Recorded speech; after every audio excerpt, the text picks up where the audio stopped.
दोस्तों नमस्कार। मेरा नाम रोहन है और मैं एक गुड़गांव की एक मल्टीनेशनल कंपनी में काम करता हूँ। दोस्तों, आज मैं अपने बारे में आपको एक सच्ची घटना बताना जा रहा हूँ।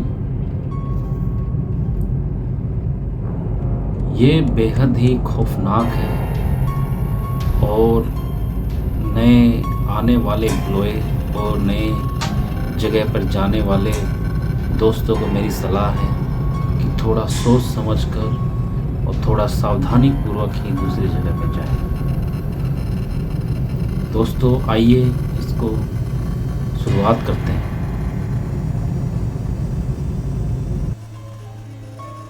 मैं गुड़गांव की मल्टीनेशनल नेहा इलेक्ट्रॉनिक्स में काम करता हूँ। मेरे कंपनी के सीनियर रमेश बाबू ने मुझे तमिलनाडु में जाने के लिए कहा। तमिलनाडु के अंदर हमारा एक सप्लायर है, उसके पास जाने के लिए हमारे बॉस ने हमें कहा कि वहाँ पे जाना है, उनके पार्ट्स में कुछ प्रॉब्लम आ रही है। मैं अपनी फैमिली के साथ इधर रहता हूँ, तो मुझे लगा तमिलनाडु में जाना सही नहीं रहेगा, तो मैंने सोचा मैं पहले मना कर दूँ। पर मेरी वाइफ एक हाउसवाइफ है और मेरे 2 छोटे बच्चे हैं जो पढ़ाई करते हैं, तो मैंने सोचा कि एक बार मना करके देखता हूँ।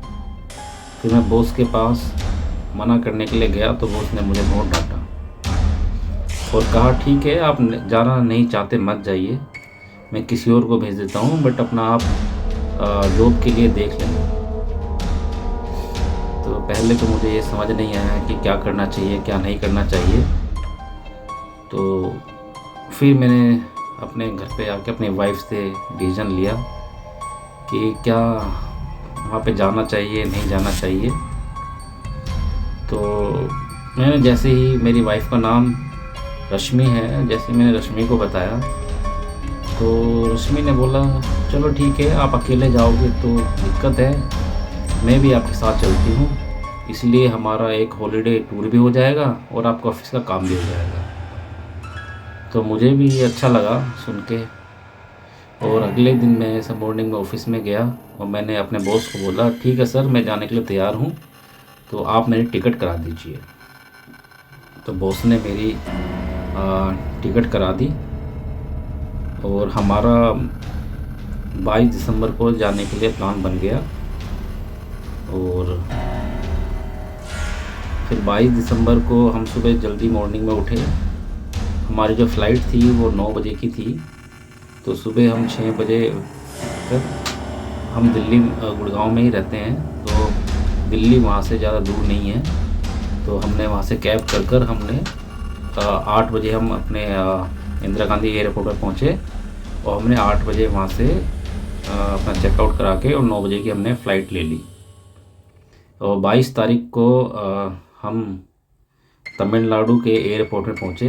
यहाँ पहुँचते पहुँचते हमें 12 बज गए थे। तो 12 तो नहीं, मतलब 12 से 1, हम यहाँ पहुँचते पहुँचते हमें मतलब 2 बजे का टाइम हो गया था लगभग। तो अब हम यहाँ से एयरपोर्ट से पूछे जहाँ पे हमें जाना था, उस जगह का नाम था कंठापुर।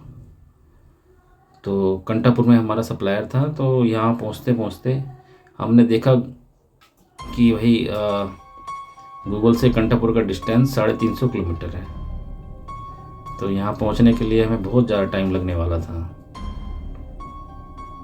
तो हमने सोचा कैसे जाएं, तो हमने गूगल पे सर्च मारा, तो एक जगह है जिसको बोलते हैं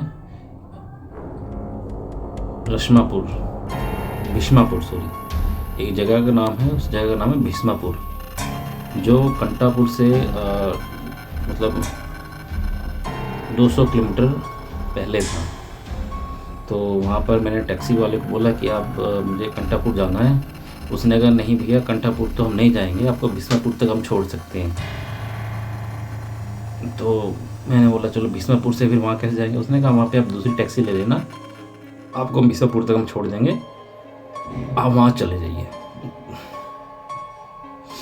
अब जैसे ही हम भीष्मापुर तक उस टैक्सी वालों को बोला तो उसने बोला कि ठीक है बैठ जाइए। उसने हमसे वहाँ से 3500 रुपये का बोला, 3500 रुपये। मैंने कहा चलो ठीक है, वाइफ के साथ अपना 3500 रुपये हम बैठ के हम चले गए।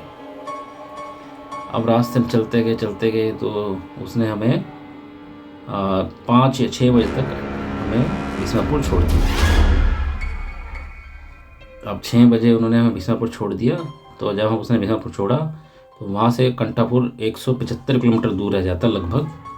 तो उसने बोला कि भैया आप यहाँ से जाने के लिए अब दूसरी टैक्सी कर लीजिए, हम उससे आगे नहीं जाएंगे। मैंने उनको बोला कि आप हमारे साथ चल दीजिए, हम आपको और पैसे दे देंगे और आप वहीं पे स्टे कर लेना, तो हमें छोड़ दीजिए। उसने कहा नहीं भैया हम वहाँ नहीं जाएंगे।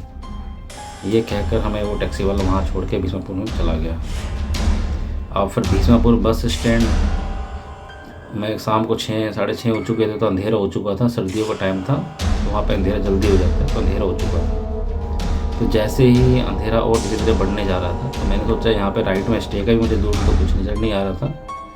तो मैंने सोचा अब क्या करूँ। तो मैंने एक टैक्सी वालों को बोला भैया क्या आप कंटापुर चलोगे। तो उसने बोला कि नहीं कंटापुर के नाम सुनते ही वो बड़ा ही शॉक हो गया कि नहीं भैया रात का टाइम कंटापुर नहीं।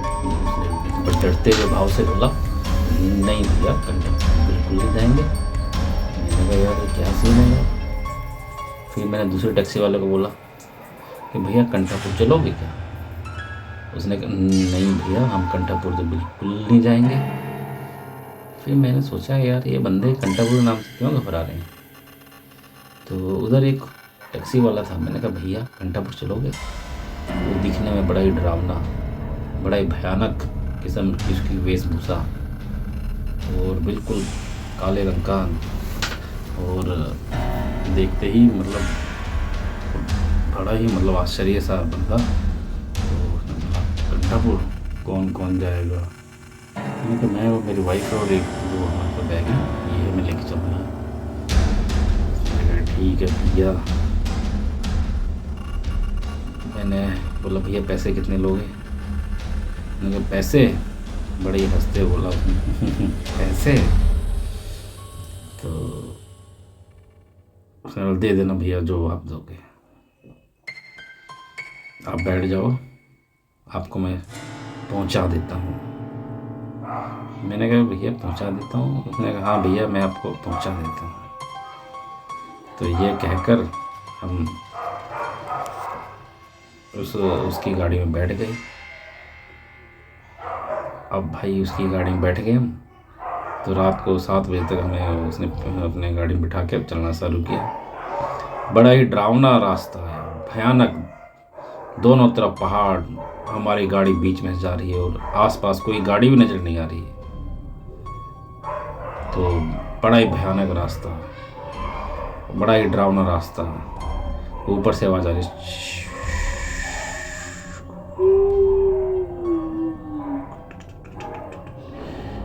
और वहाँ पर मैं बड़ा आगे जानने के लिए देखिए हमारा नेक्स्ट एपिसोड।